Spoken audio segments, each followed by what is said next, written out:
lo que he conseguido. A ver, Giovanni. Es una colección de discos de vinilo en el que se narran todos los acontecimientos previos a la independencia. Y dime una cosa, ¿qué es esto que tienes aquí? Son unos mapas. Ah, me encantan los mapas. Ve, mira, se ven las rutas, cómo se movía la gente. Y mira justo lo que tenemos acá. Tupac Amaru. Tupac Amaru, rebelión y muerte. Porque Tupac Amaru es un personaje extraordinario. Hasta el día de hoy, después de casi 200 años o más, sigue despertando sentimientos distintos entre la gente. Sí, yo te diría es más. La autodefinición personal incluye la posición frente a Tupac Amaru. De todo peruano. Sí, claro. Pero ¿cuál es el acto fundamental, el que da inicio a esta gran rebelión? Tú sabes, Tupac Amaru es bien curioso porque empieza por todo lo alto con un acto dramático al 100%. El ajusticiamiento de un alto oficial real como era el corregidor Arriaga. Y le dio vuelta, pero en primera. Lo invitan a almorzar y al terminar se va a Arriaga de regreso a su casa, lo atrapan a medio camino, lo traen a la casa de Tupac Amaru y ahí lo tienen en el sótano varios días. Y finalmente sí, es ajusticiado. A mí siempre me queda una duda con respecto a ese tema. No sé si se trataba de un tema personal de Tupac Amaru o si realmente él tenía una preocupación por la injusticia social de ese momento. Yo diría que es un asunto político y dado ello ha motivado un gran debate en la comunidad de historiadores. Algunos piensan, por ejemplo, que no tiene nada que ver con la independencia, mientras que para otros esta es un proceso largo. Arranca en Tinta y no termina hasta Ayacucho. Bueno, empezamos entonces. A ver, ¿ha funcionado el tocadisco? Ahí va. Tupac Amaru, rebelión y muerte. Ahí va.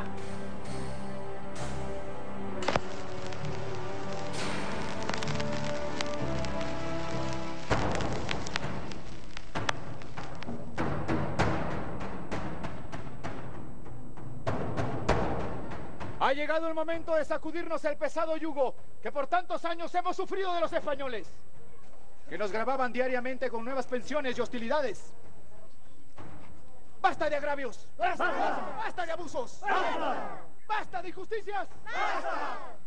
Quitaremos repartimientos, quitaremos aduanas y quitaremos todas las exacciones que a dictamen suyo han desolado nuestro reino. Este es el comienzo, Yacta. Y no podemos desmayecer hasta lograr la libertad. ¡Libertad! ¡Libertad! ¡Libertad! ¡Libertad!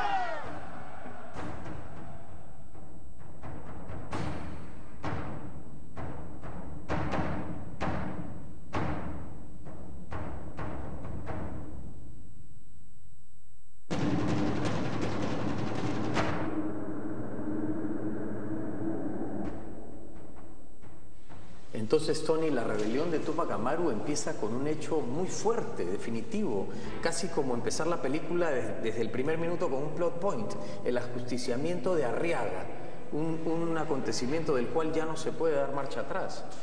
Efectivamente, sobre todo cuando piensas en el largo plazo a Tupac Amaru, te das cuenta que él es el más importante de los líderes indígenas que a lo largo de todo el periodo colonial lucharon contra España. Claro. Por eso es un paradigma, ¿no? Como un ideal. Sí, sí, eso lo sabemos de memoria, pero no creo que haya sido un acontecimiento mágico, ¿no? Que de pronto apareció Tupac Amaru. Esto debe haber ido gestándose desde años anteriores. Ciertamente, desde la misma configuración de la sociedad colonial, desde el comienzo. Tú sabes, un virrey que se llamaba Toledo dividió el mundo andino en dos repúblicas, de españoles y de indios. Claro. Injustamente divididos también, ¿no? Cada uno con derechos distintos, con impuestos distintos, con reglas de juego diferentes. Efectivamente, incluso con autoridades distintas. Pero, por ejemplo, los indios no eran esclavos, ¿no? Los esclavos africanos tenían sus propias reglas distintas a las de los indios. Sí, pero eso siempre me ha sonado un poco tramposo, ¿eh? Es como una esclavitud disfrazada, porque, claro, los indios no eran esclavos porque no podían ser vendidos, pero tenían un montón de exigencias y tenían que someterse a trabajos durísimos como la mita, por ejemplo. La mayoría iban a las minas, pero no todos. ¿Y les pagaban por esa chamba o no? Sí les pagaban un salario pequeñito, pero que ellos ahorraban para poder pagar su otra obligación, que era el tributo. Claro, o sea, les pagaban para que paguen. Exacto. Y de paso tenían que ahorrar. Claro. ¿Y quién administraba todo esto? ¿Quién lo supervisaba? Bueno, mira, el tributo lo colectaba su propio curaca de indios. Y para este caso, Túpac Amaru era un curaca. Curaca, pues, el famoso lugar de Tungazuca, Bambamarca y Surimana, y Tungazuca, el lugar principal de residencia de Túpac Amaru. ¿Y el equivalente en la República Española, quién sería? ¿El corregidor? Se llamaba corregidor de indios a un funcionario que no tenía los mismos poderes, sino superiores a los del curaca, Seguro. pero que compartía con él el poder local. ¿Y existía alguna figura mediadora entre ellos dos? Bueno, mediador exactamente no, pero había un tercero en la discordia. En los pueblos habían sacerdotes, Los curas. doctrineros, españoles, sí, los curas. Ellos eran el poder espiritual. Y adicionalmente también tenían sus intereses, sus business, disputaban el poder local. No eran mediadores, eran un tercer interesado en este trío, Exacto. por decirlo de alguna manera. ¿Y cuál era la situación política en ese momento en España, Tony? Era la época de las reformas borbónicas, entró una nueva dinastía, trató de modernizar las cosas. Su propósito era recuperar posiciones para España, que antes estaba muy en declive en el concierto europeo. Y su procedimiento fue modernizar, tratar de mejorar la eficiencia de las relaciones entre España y América. Pero más que mejorar, lo que hicieron fue crear un descontento general, porque aumentaron los impuestos, empezaron a controlar todo con mayor rigidez. Bueno, sí. La idea era modernizar el sistema tributario, ¿no? Para tener dinero y que fuera la base de ese reengrandecimiento de España. Y la base tributaria la trabajaron de la siguiente manera. Ellos quisieron que todo lo que hoy llamamos impuestos indirectos, lo que pagamos por el comercio, se generalice. Y entonces triplicaron ese impuesto. Triplicaron un montón. Se llamaba la alcabala y pasó de 2 a 6%, un montón, ¿verdad? Pero sobre todo, Giovanni, ¿tú sabes qué más? ¿Qué? Incorporaron un montón de productos que antes no pagaban alcabala, ya directamente a pagarla. Entre ellos los productos de la tierra, por ejemplo, coca. La coca, que era uno de los principales productos que Túpac Amaru transportaba, que llevaba a las minas, porque Túpac Amaru era un comerciante, un arriero. Estos impuestos le deben haber afectado muchísimo.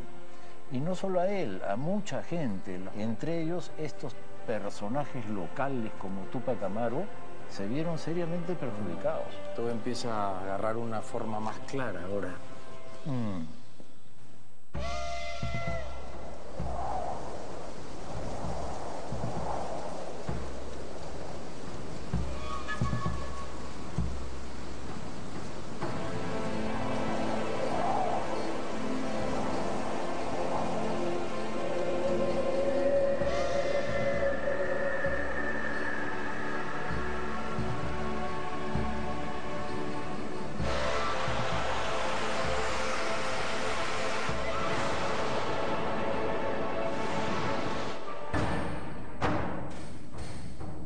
Desde que se aplican las reformas borbónicas, estallan motines aquí y allá.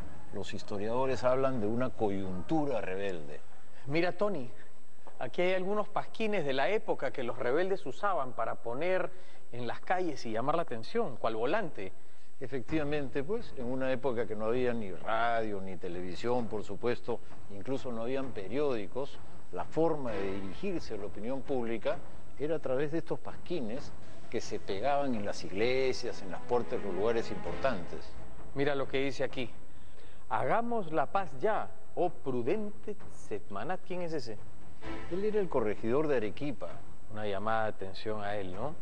Bajo la calidad de no admitir más aduana. Aduana es esa casa que cobraba tributo. Claro, pues esta sí que es patraña, y así la mejor hazaña es no meter más cizaña para otra gran ladronera, porque en aquesta moneda no se paga al rey de España. Bien bonito, ¿no? Bien al verso, Sí, claro. poético.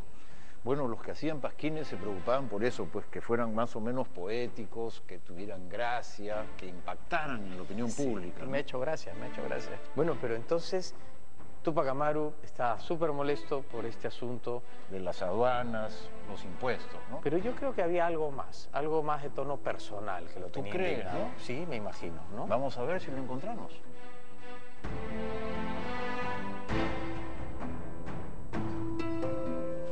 Vuestra merced reclama que se le reconozca como descendiente del Inca Túpac Amaru. ¿Dónde estamos, Tony? Esta es la Real Audiencia de Lima. Y mira, ese es José Gabriel Condorcanqui, nada menos que el famoso Túpac Amaru. Debe estar reclamando por las aduanas y los impuestos. Efectivamente, además, en esta coyuntura estaba reclamando también su título de nobleza, porque él sostenía ser descendiente del último Inca de Vilcabamba. ¿Y ese otro señor quién es? Debe ser pues el representante legal de un caballero apellidado Betancur que tenía la misma pretensión que Condorcanqui, ser descendiente del último Inca de Vilcabamba. Creo que la van a tener difícil con ese oidor. Tiene cara de ser un hueso duro de roer. Yo lo veo como incorruptible. He presentado todos los autos y probanzas que confirman mi linaje. Documentos presentados también por el caballero aquí presente. Yo empecé el juicio en las instancias del Cusco, pero he tenido que viajar a Lima. Llevo meses en dicha tramitación. Mi representado lleva años persiguiendo el mismo título, don José Gabriel. Diego Felipe Betancur también solicita ser reconocido como el último descendiente del Inca Túpac Amaru. Y desde 1750 lo ha pedido a la corona a través de sus representantes en Madrid. El legítimo sucesor soy yo. ¿Por qué? ¿Porque su merced lo dice? No me falta el respeto, caballero. Tengo todo el cuaderno de autos y la genealogía que me permiten demostrar que soy el descendiente de Túpac Amaru. No es necesario que me narre usted el linaje ni la ascendencia de los incas.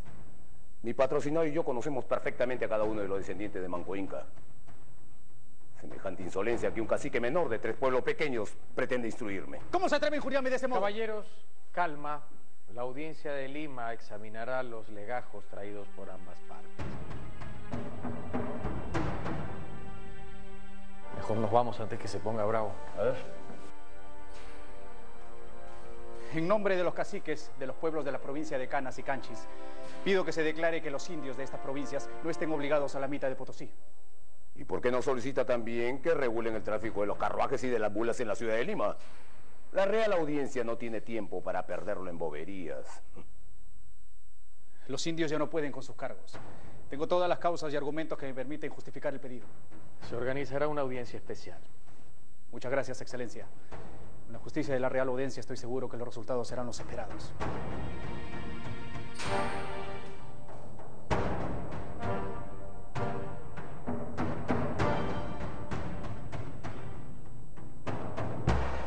Aquí entre nos, Tony, ¿él era realmente descendiente del último Inca de Vilcabamba o no? Bueno, tenía su argumento fuerte, ¿ah? Resulta que ese Inca tuvo una hija, Juanita Pilcohuaco, la cual se casó con un Condorcanqui. Y de esa familia, de esa pareja, Túpac Amaru había establecido su linaje directo.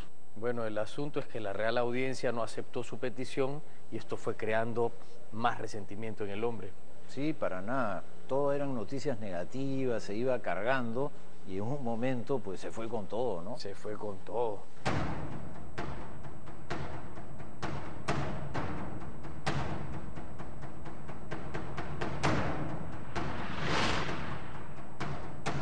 Ya eran varias gotas las que iban a hacer que el vaso se rebalse, ¿no? Los impuestos, los abusos, cosas que afectaban a su economía y además una patada a su orgullo, a su identidad.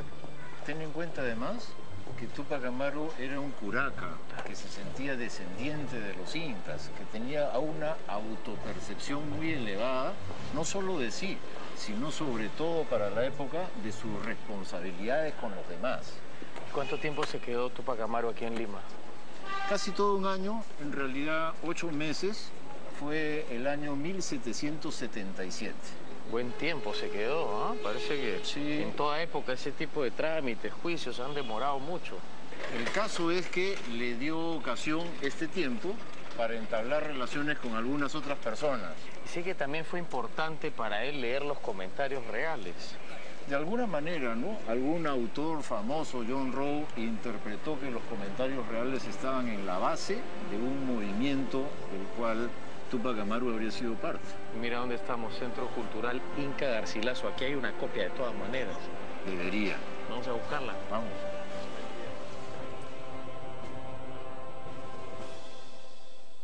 Tony, mira qué bonito. Comentarios reales de los incas. Inca Garcilaso de la Vega.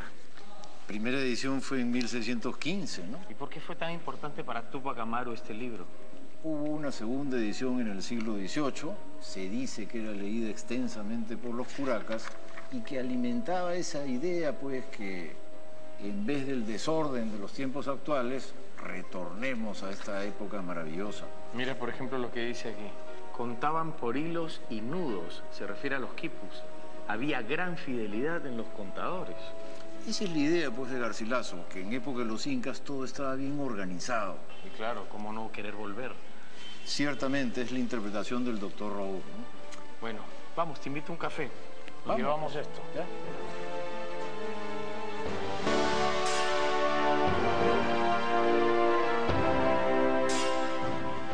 Siempre nos han enseñado, Tony, la imagen de Túpac Amaru como la de un tipo fuerte, solo, rebelde, que lucha por el pueblo.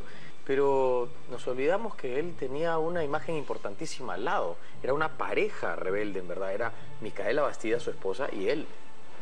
Claro, estaba desapareciendo ya la imagen clásica de la mujer colonial como recluida en su casa, ocupada solamente de la esfera doméstica. Y más bien es reemplazada por la pareja revolucionaria, así como Bolívar y Manuelita, Túpac Amaru y Micaela. Sin embargo, venían de estratos sociales distintos. Sí, como tú dices, era un matrimonio desigual donde él, al ser curaca, ocupaba una posición como de aristocracia indígena. En cambio, ella una persona más del común, ¿no? Pero ambos muy católicos, ¿ah? Eso importa también para el matrimonio, los hijos, todo en la vía de lo formal. Y ella muy inteligente y muy capaz. Durante la época que él es arriero, transportista, mercader, ella maneja la base y luego en la rebelión será igual, ¿no?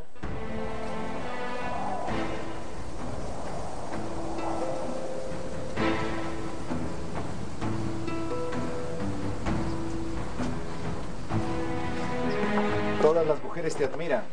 Dicen que nuestros hijos son obedientes y muy correctos. Todo es cuestión de establecer límites y de llevar la casa con mano dura. Sobre todo ahora que harás un viaje tan largo. Es temporada de cosecha y el transporte ha sido muy demandado este año. La producción de coca y maíz han sido muy buenas. Cumpliré con los pagos de los arrieros para cuando vengan a cobrar sus jornales. No te vayas a olvidar de las mulas. Tendré mulas jóvenes a tu regreso, despreocúpate. Recuerda mantener la casa y atender los pendientes. Cumpliré con todo lo que me has encargado, Chepe mío. Despreocúpate.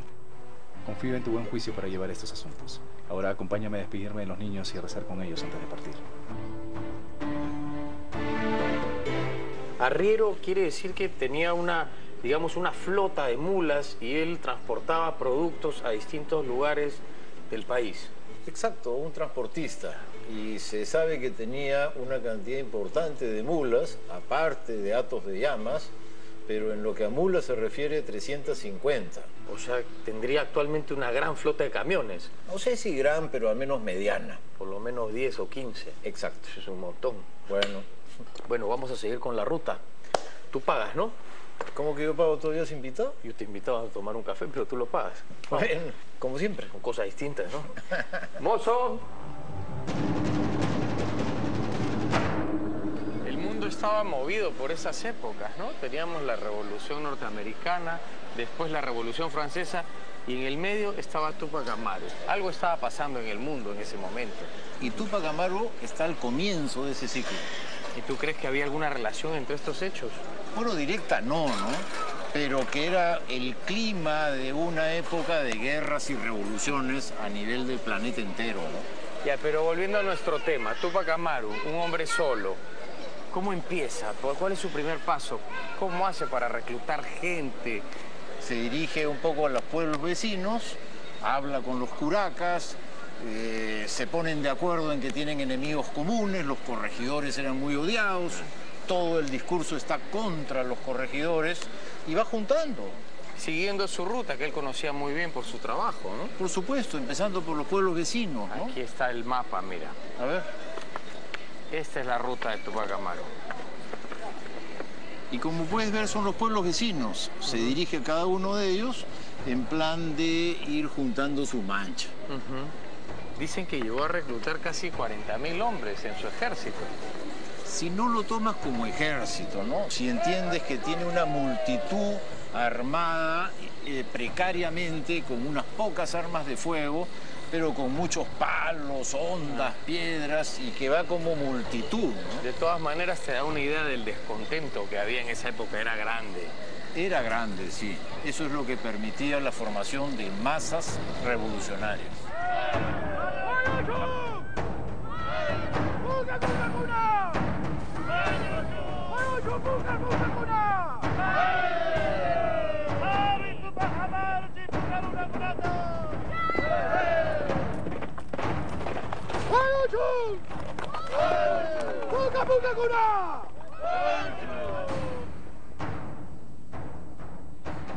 ¿Y su esposa, Micaela Bastidas, qué hacía? Bueno, ella en Tungazuca, ¿no?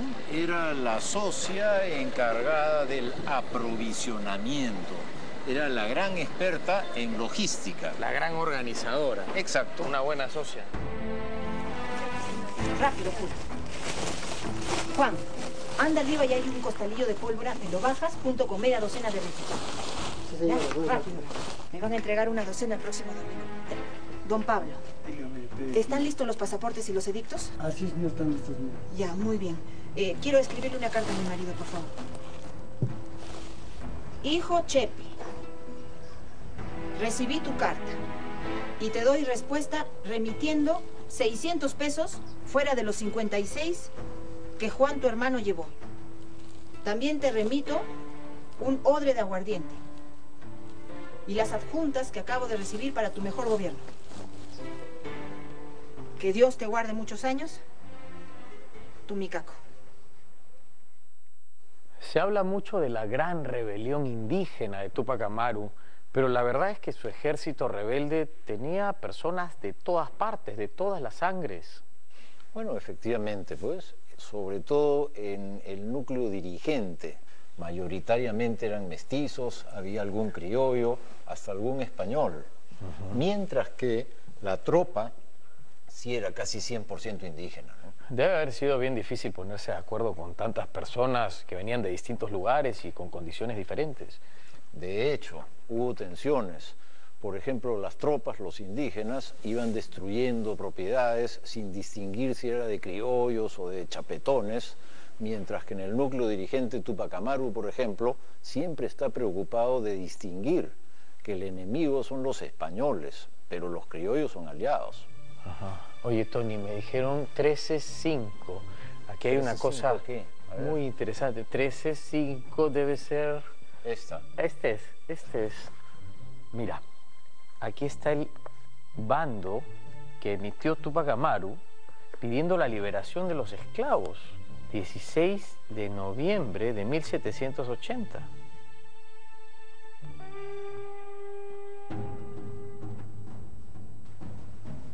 Yo,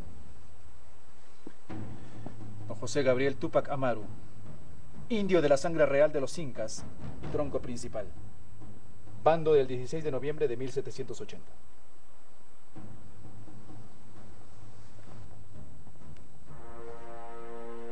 Para el Cusco, para que desamparen a los chapetones ofreciendo libertad a los esclavos. Hago saber mediante este a todos los peruanos y habitantes de la ciudad del Cusco, religiosos, clérigos y demás personas que hayan contraído amistad con la gente peruana, que concurran a la distinguida empresa que hago favorable al bien común de este pueblo. Por constarme las hostilidades y vejámenes que se experimenta de toda gente europea, quienes son temor de la majestad divina, ni menos obedecer órdenes de las reales cédulas del Señor, enteramente han preparado límites de la paz y quietudes en nuestras tierras, haciendo vejámenes y agravios, aprovechándose del bien común y como cada de por sí tiene experimentado el riguroso trato europeo. Pero hasta ese momento nadie había hecho una cosa así. No, pues es casi 100 años antes que Ramón Castilla. No había ocurrido ni siquiera la rebelión de los esclavos de Haití. Es un pionero. ¿Y cuál era su intención haciendo esto? Mira, aquí está la clave. Dice que desamparen a los españoles ofreciendo libertad a los esclavos. Y eso es porque él había estado 1 año en Lima, ¿te acuerdas? Claro. Y ahí se había dado cuenta de la relación que había entre el poder del virreinato y grandes haciendas, plantaciones, trabajadas en la costa por mano de obra esclava. Claro, sin esclavitud los españoles estarían en tremendo problema. Sobre todo en la costa. Quería terminar con el régimen de plantaciones, aunque en la sierra donde vivía él, pues eran muy escasos los esclavos, ¿eh? Oye, mira lo que dice aquí. Para que ninguno alegue ignorancia, mando se fijen estos carteles en los lugares públicos de la ciudad. Vamos a ponerlos, ¿no? ¿Ya? Para que nadie alegue ignorancia.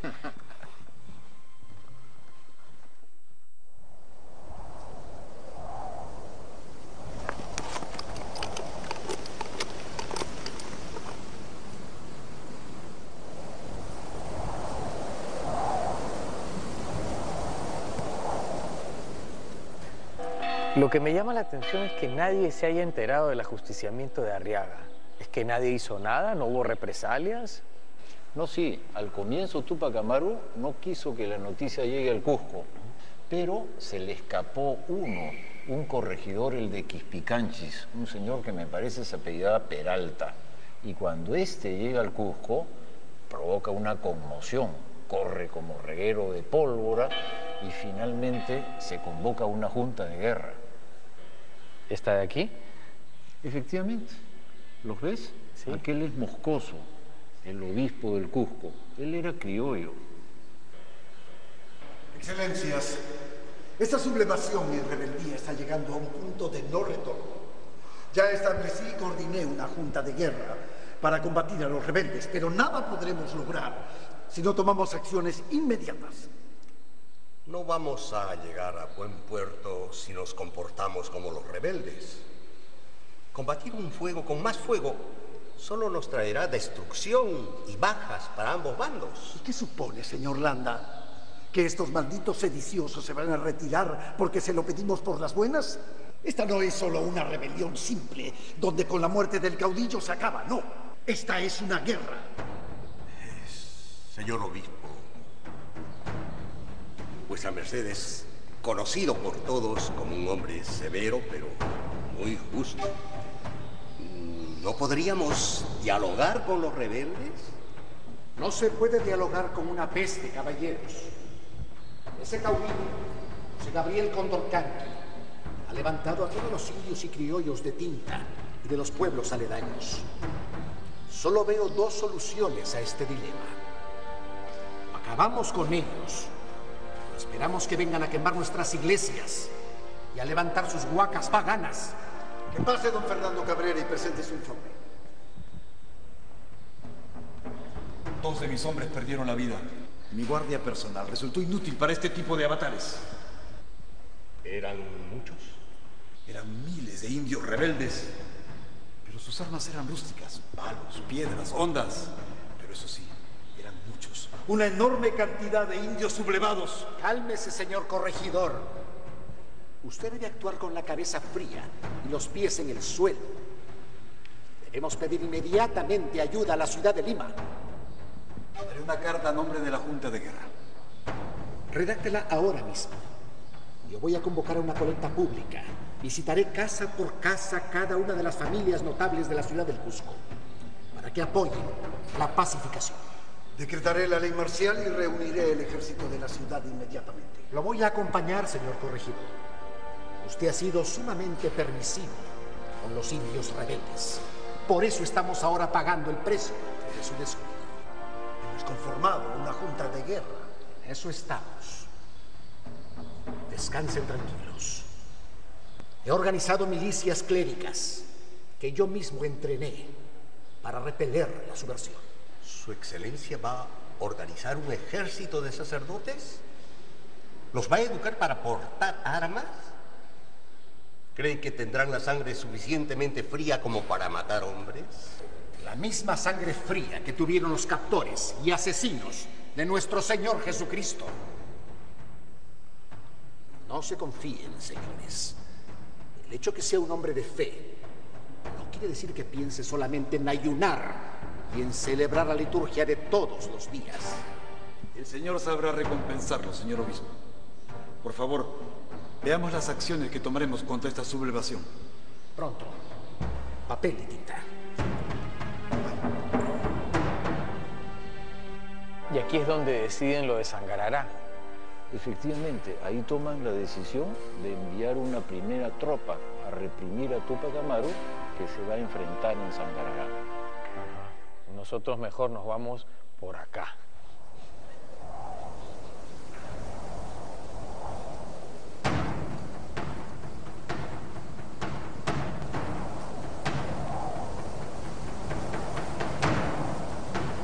Aunque ya lo hayamos discutido varias veces, vamos a repasar nuevamente el ataque a los realistas. Todas nuestras tropas deben estar unidas. Eso es lo importante, la unión. Si no es para sellar una victoria, que sea para salvarnos de la derrota, no antes ni después. Don Juan Miguel Bien, el ejército realista ya te Sangarará y mucha gente se le está uniendo. Es el momento justo para atacarlos. Escúchenme. Hay que encerrarlos a todos, que estén aterrados como animales. Tú y tú. Busquen a los generales. ¡Rápido! Tú. Encárgate de ubicar todas las posiciones y evitar todas las salidas. Lo importante es que no salgan por ningún lado. Sí, señor. Yo debo estar al pie de la hoguera, en primera lista del frente. Mi vida ya tiene precio. Hay premios si me entregan vivo o muerto.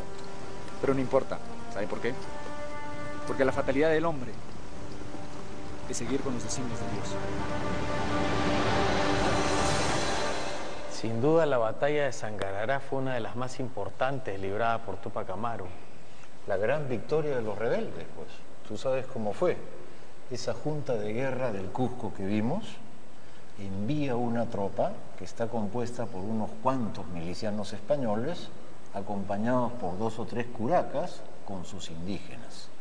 Ellos van en búsqueda de tinta, llegan hasta Sangarará, es una noche, está lloviendo, hace frío, y en vez de hacer campamento en un cerro, en un lugar abierto, susceptible de ser defendido, se meten a la iglesia de Sangarará a pasar ahí la noche. Muy mala idea, porque ahí el ejército rebelde lo cercó y Túpac Amaru le prendió fuego al techo de la iglesia.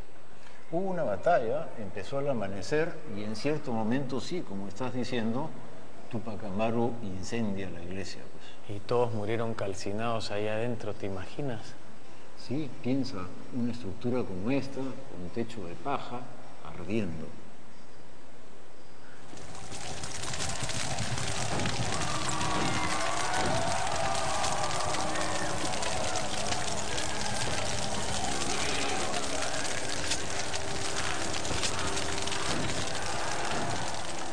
Este triunfo de Túpac Amaru debe haber traído serias implicancias religiosas y políticas.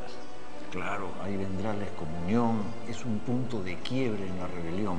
A partir de Sangarará todo cambió. Los criollos ya se ponen completamente del lado de los realistas, todo el mundo se asusta. Claro.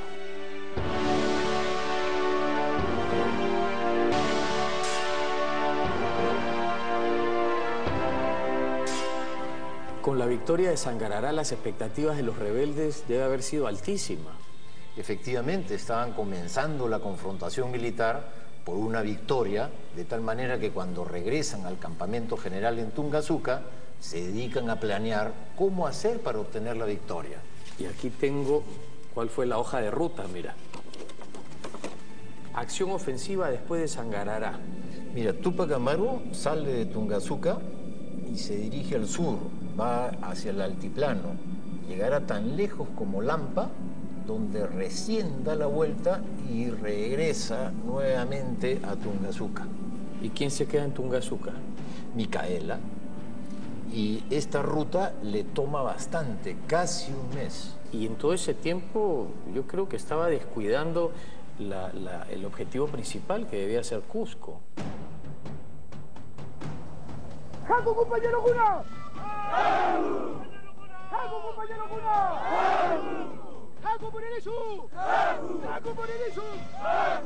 Compañeros, Este es el momento de vengarnos contra las injusticias. Vosotros que han sido maltratados, obligados a cargar con pechos pesados, exprimiéndolos sin misericordia.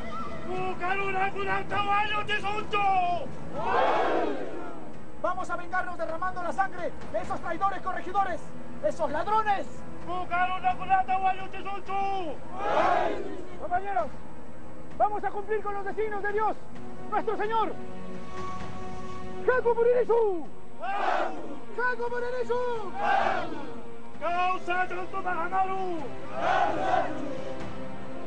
Es que él quiere incendiar todo el sur.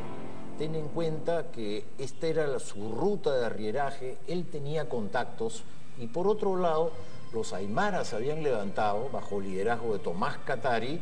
Claro. Entonces Túpac Amaru lo que quiere es que todo el sur quede convulsionado.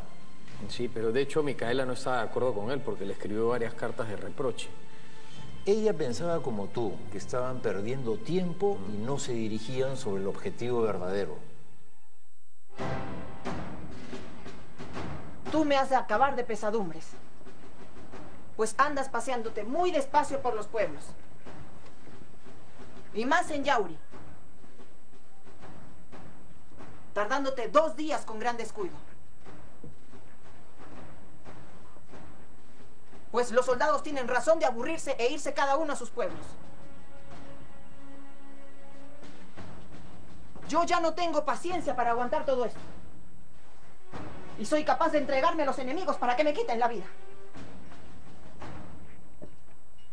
Porque veo el poco anhelo con que ves este asunto tan grave, que corre con detrimento de la vida de todos. Por tu causa están a pique de peligrar mis hijos. Y los demás de nuestra parte. Estoy pronta a caminar con la gente para dejar a Fernando en el lugar destinado. Pues los indios no son capaces de moverse en estos tiempos de tantas amenazas. Bastantes advertencias te di para que fueses al Cusco, pero tú las has dado todas a la barata, dándoles tiempo para que se prevengan y pongan cañones en el cerro de Piccho y otras tramoyas tan peligrosas que ya no eres sujeto de darles avance. Que Dios te guarde muchos años. Tungazuca, diciembre 6 de 1780.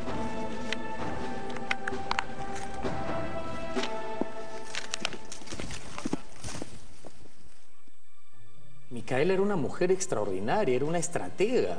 Incluso le advirtió a Túpac Amaru sobre el puente de Abancay, sobre tomarlo, pero él lo descuidó. Bueno, efectivamente, ella tenía visión y le aconseja tomar el puente de Abancay porque, si tú ves, es la ruta entre el Cusco y la costa. Entonces ella sabía que si los realistas iban a recibir ayuda de Lima, llegaría a través del puente de Abancay. Lógico.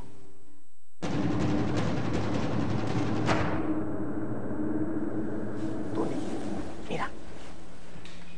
¿Quiénes son estos? Bueno, aquel claramente el virrey, ¿no? El otro lo saco por su cara de malo, yo diría que es Areche. Y si esto es así, el último más cerca de nosotros sería el mariscal del Valle. ¿Te parece? Señores, están interrumpiendo una junta militar oficial. Con esos extravagantes atuendos. Retírense. Perdón, lindo color, ¿eh? Gracias. Chao. Mariscal del Valle, su merced, como inspector general de la Armada, debió tomar acciones más rápidas para paliar esta catástrofe. Su excelencia, usted debe comprender. No debo comprender nada. Comprendo que me pida sables, cañones, mosquetes, balas. Hoy mismo he ordenado para que las tropas que correspondan se organicen para salir lo antes posible al Cusco. Señor virrey, tengo un comentario que hacer. Su merced conoció a José Gabriel Condorcanqui durante años. No pudo percibir su naturaleza sediciosa. Cuando lo conocí, era un hombre educado y sensato, no el sedicioso de hoy. Si no se hubiera dedicado a tratar de combatir al virrey entero por cualquier tema, y no por lo importante, esa rebelión. ¡Silencio los dos! Estamos en medio de una rebelión que amenaza con llegar a la ciudad de Lima y desmembrar el poder que la corona ha colocado. Si no fuera porque la Junta de Guerra ha organizado la ciudad del Cusco, en estos momentos estaría en manos de los rebeldes. Pues por eso demando, debemos organizar militarmente a toda la población. A partir de hoy reclutaremos a todos los hombres, indígenas, mestizos, criollos, españoles. Todos formarán parte del ejército del rey para contrarrestar a los rebeldes. Muy bien, muy bien. Yo iré al mando de las tropas. Usted se limitará a sus funciones como visitador. Yo haré lo que ordene el rey. Y usted no es una autoridad de rango superior a mí.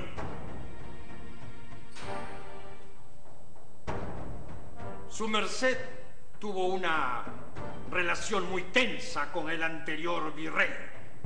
Pero eso no sucederá conmigo. ¿Y sabe por qué? Porque la autoridad quedará muy bien delimitada en este virreinato. Su merced es un visitador muy respetado, pero debo recordarle que la autoridad máxima aquí soy yo.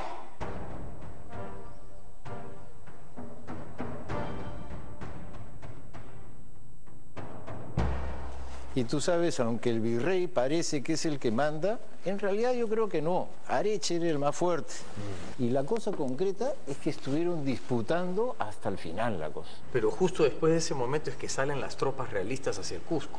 Y tenían que cruzar toda la cordillera. ¿Cuánto tiempo se tomarían? Un mes por lo menos.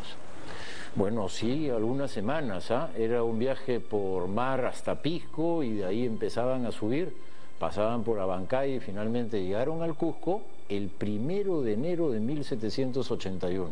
Tremendo viajecito, ¿no? Cruzando la cordillera. Deben haber muerto muchos en el camino. Sobre todo reclutaban. Si tú hubieras estado ahí, ¿te ibas con ellos o no? Yo difícil, Te diré que más me veo de sacerdote que de soldado. No, de hecho yo también te veo más de sacerdote que de soldado, no lo haces, ¿ah? ¿Y tú? Yo también me quedo contigo de sacerdote más tranquilo. Ya ves. Entonces las tropas realistas llegan a Cusco y Túpac Amaru ya está listo para cercar el Cusco. Es el momento mismo del cerco. Las tropas de Túpac Amaru han avanzado por el sur, mientras su primo Diego Cristóbal por el norte. Castelo, por su parte, está saqueando haciendas y todo ello contribuye a un esfuerzo de Túpac Amaru por dos tenazas que cercan el Cusco. Claro, pero fue un enfrentamiento que, a pesar de venir en dos fuerzas contra una, terminó resultando ganador la del centro. Sí, pues, porque esas tropas realistas que habían entrado habían reforzado el poder del Cusco central de tal manera que pudo derrotar un auxiliar, porque eso era lo que en ese momento Pumacahua era, ¿no? Un auxiliar de los realistas derrota a Diego Cristóbal y en ese sentido pues deja la tenaza quebrada y José Gabriel se ve obligado a levantar el cerco del Cusco y a retroceder a su base en Tungazuca. Don José Gabriel, nuestras tropas han sido derrotadas.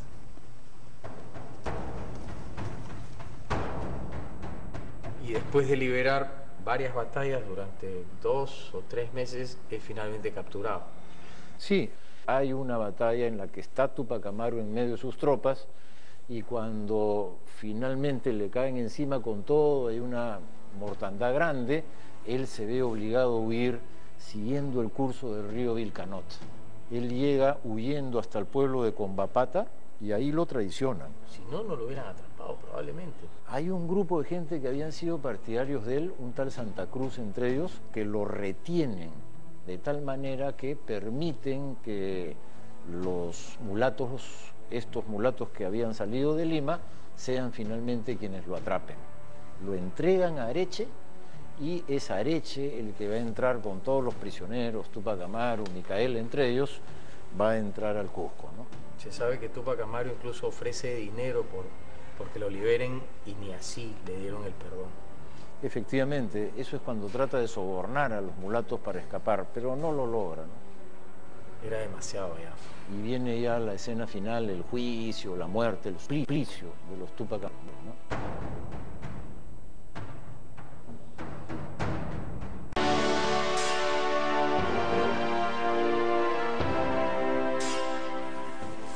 Estamos hablando de la gran rebelión de José Gabriel Condorcanqui, más conocido como Túpac Amaru II. Y ya para este punto, él ha sido apresado. Han pasado 6 meses desde que inició la rebelión. Un tiempo relativamente corto. Sí, es breve, pero en ese lapso incendia todo el sur del Perú. El sur andino del Perú actual, la actual Bolivia también. Es una gran rebelión, más allá del tiempo. Las autoridades españolas buscan destruir al núcleo rebelde y por ello la mayoría serán condenados a muerte y los otros a largas penas de prisión. Eso es lo que vamos a ver ahora. Exacto. Vamos.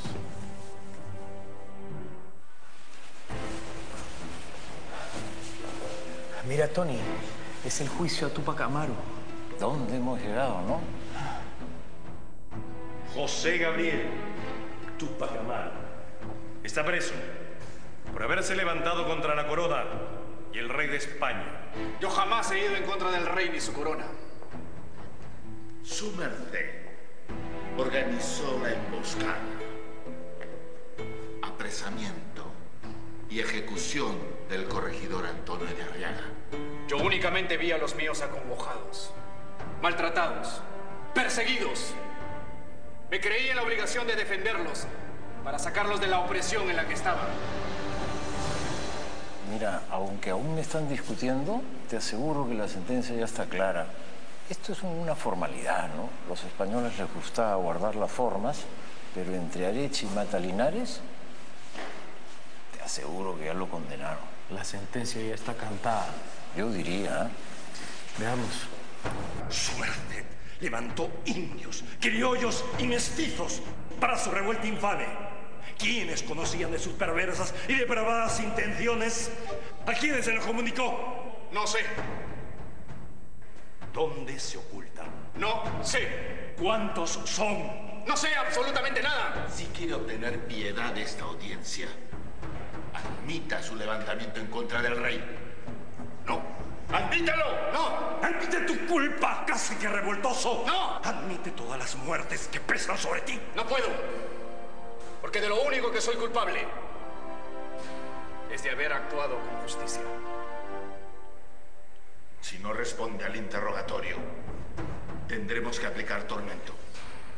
¡Lléveselo!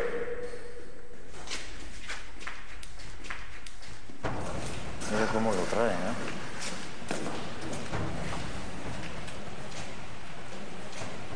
Mira quién viene. Yo prefiero no ver esto, Tony. Esto no se pone bueno. Yo no he ido ni contra el rey ni contra la corona. Después de preso el corregidor Antonio de Arriaga, ¿qué le comunicó su marido? ¿Cuáles eran sus intenciones? ¿Qué buscaba con toda esta sublevación? Él solo quería quitar los repartimientos, corregidores, alcabanas, aduanas y otros derechos. Nunca quiso hacer nada contra el rey ni cosa semejante.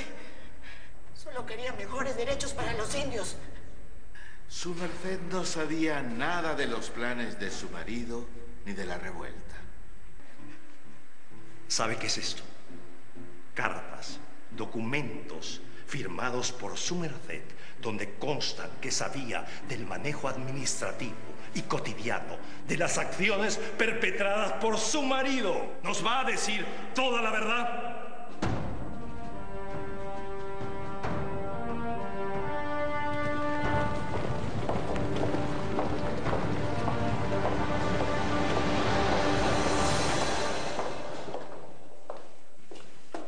¿Quiénes lo han auxiliado con consejos, dinero, armas o lo que fuere? Los sacerdotes con los que me he confesado. Les contaba acerca de los abusos y extorsiones que los corregidores hacían contra los indios. Ellos solo me decían que le dejara todo a Dios. Parece que no vamos a recibir más información acerca de la revuelta, ¿verdad? Aquí solo hay 2 culpables. Su merced por opresor y yo por rebelde.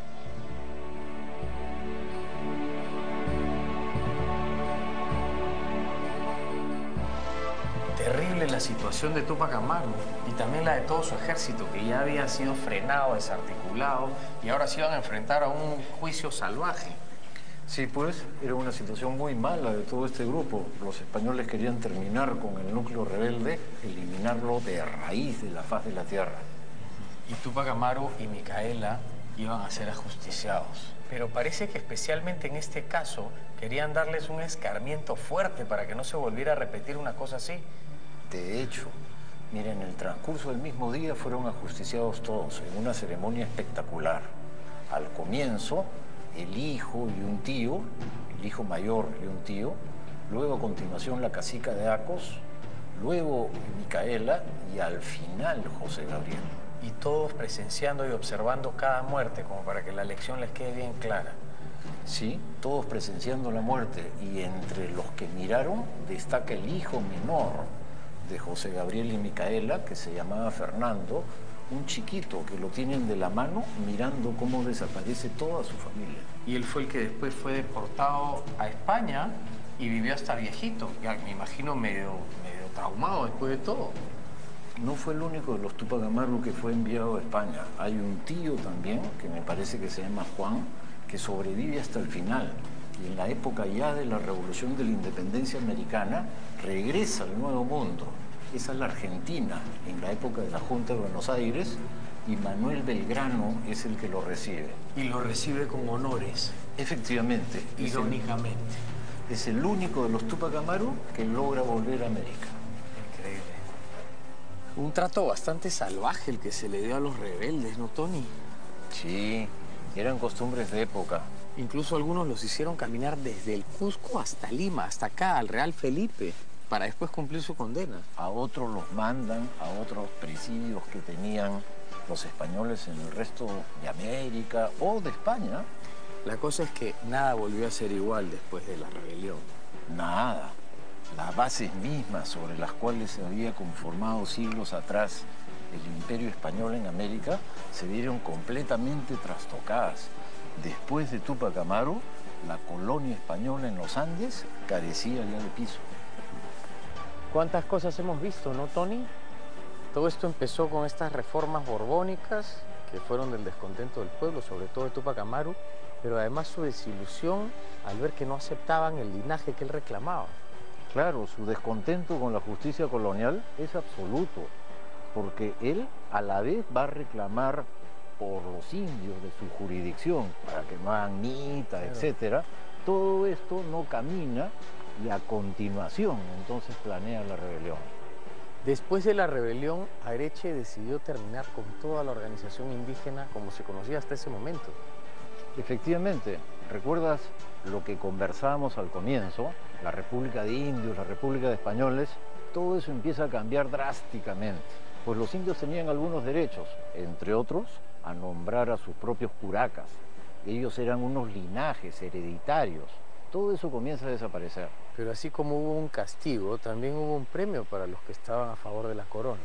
Nuestro muy famoso Pumacahua.